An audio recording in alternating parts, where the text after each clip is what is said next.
Introduce yourself, please. Yes, sir. Chairman Livingston of the Transportation and Public Safety Committee. My name is Brendan Lyons. I'm a non-paid executive director of Look Save a Life. I myself am a trauma survivor and a former firefighter. I'd like to acknowledge a couple people as well. I'd like to personally thank Senator Kate Brophy-McGee on her leadership championing this crucial and life-saving issue. I'd also like to acknowledge Laura Magnus of the Aaron's Company for also spearheading this. Sadly, as a former firefighter, I've seen firsthand how devastating these crashes are, not only to those who've fallen victim, but to the families left behind to pick up the pieces. Unfortunately, I've lived this reality. According to my crash report on October 4th, 2013, a motorist traveling at 45 miles per hour struck my girlfriend and I from behind as we were bicycling in a dedicated bike lane on my day off, on the morning of her birthday. I sustained numerous spinal and pelvis fractures, was treated to a traumatic brain injury, and forced to a lengthy hospital recovery, not to mention losing my career as a firefighter. I went through months of doctor's appointments with seemingly endless physical, cognitive, occupational, and vocational rehabilitation. I often had to use a wheelchair just to get around and couldn't drive for up to 6 months due to my diagnosed traumatic brain injury. I'm lucky to be standing before you as a survivor. And as a survivor, I have a level of responsibility to use my voice for those who no longer have one. I'm going to give you guys some numbers. 26 jurisdictions have adopted ordinances in the state of Arizona to regulate distracted driving. 23 of those jurisdictions are hands-free. To further underscore the significant growing trend of those 26 ordinances, 15 of them have been adopted since the start of 2018. 15 jurisdictions have adopted hands-free ordinances. I could talk about the statistics and the number of crashes and fatalities that are on the rise right here in Arizona, but this isn't about numbers. 30 seconds. This is about lives.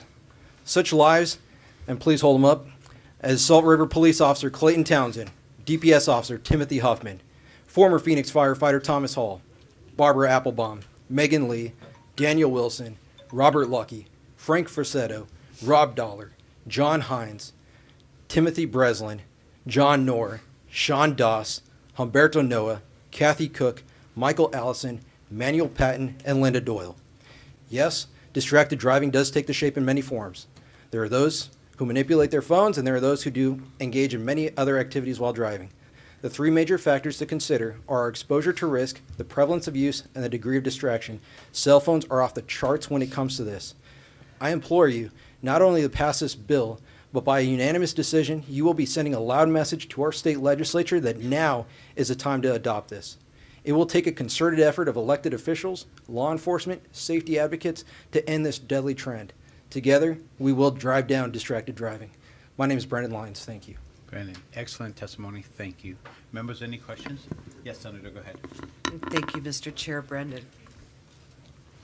I've sat on the Transportation Committee for many years, and I've seen the same families, sorry, I get choked up, the same families holding up pictures of their loved ones.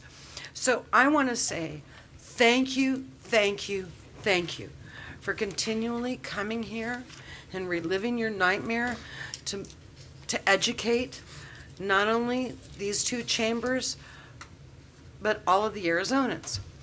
Brendan, you have made a huge difference for the state, for many cities, and you keep fighting. Your work is, I mean, it's priceless. It's so valuable. So I cannot thank you enough. When we did the press release out there, my brother-in-law saw it on the news and called me and said, he started crying, and he said, thank you. And I said, no, you gotta thank Brendan. You gotta thank Brendan for his work. And Steve Farley, former Senator Steve Farley, who worked on this for 12 years to get it through. But he said he's so worried about his kids, my nieces and nephews, who constantly drive, texting, kids, you name it, it's all gone. And then while speaking to Senator Brophy-McGee, when we've been talking about some of the new language, she said, you know, it's even changed my life. Every time I pick up my phone in my car, I'm like, no, oh, I can't do that. You've touched lives, all of you have, more than you know. And for that, I say thank you. And I just wanted to say that a lot of work has gone into this, one of the last 3 states. Thank you, Senator. Members, any additional questions? Thank you very much for your testimony. Ms. Brophy McGee.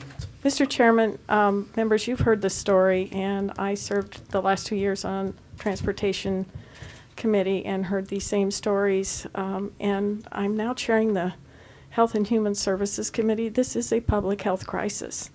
How we deal with our phones, how we manage and our own behavior with our phones when we're sitting behind the wheel of a 5 to 10,000 pound vehicle or whatever. That's why it's time to do this. It's gotten worse and worse. I'm very thankful to the city of Prescott for bringing this bill forward. I am beyond grateful to all those who worked to put this bill together so thoughtfully. And Mr. Chairman, I'm grateful to you for your wonderful amendment. I didn't believe you when you said it'd make a good bill even better, but it has. It has indeed made a good bill better. And Brendan Lyons is a force of nature. Yep. Steve Farley was absolutely 100% right. Never thought I'd say that. 100% right. President Fan has been an amazing leader on this issue. I am reformed, and I'm doing everything I can after listening to these stories and realizing the horrible impact on people's lives, that we can do better, we can get this better, and this is the way forward. I would deeply, deeply appreciate your vote and your support. Just briefly, the sadness that, you know, it's so overpowering, and the loss, I can't imagine. But I look at the progress we made, and Mr. Lyons, you were in my office just a few months ago. Remember that? And we talked about Yavapai County, and all of a sudden this thing picked up light speed. I've been here, this is my 5th year, and last year we couldn't do anything. And here we are. We're on the verge of a major, major bill because of Representative Chavez and Representative Brophy McGee, and we hope it's going to be good, strong legislation. And I just want to thank you as the champion for these families. It's everybody, but you're the tip of the spear here for us. You're the fellow we had to deal with, and we were glad to see it. You know, that's how you get legislation done. You're very effective, and I thank you for that. And with that, I vote aye.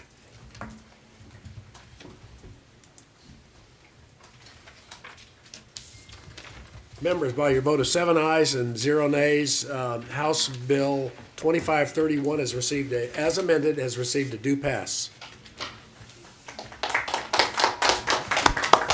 Mr. Chair, committee members, thank you very much. This is really an effort by all of us. Thank you, Mr. Payne, for also introducing legislation, and many other people. My condolences to anybody who has been affected. Representative Gabaldon, I'm sorry.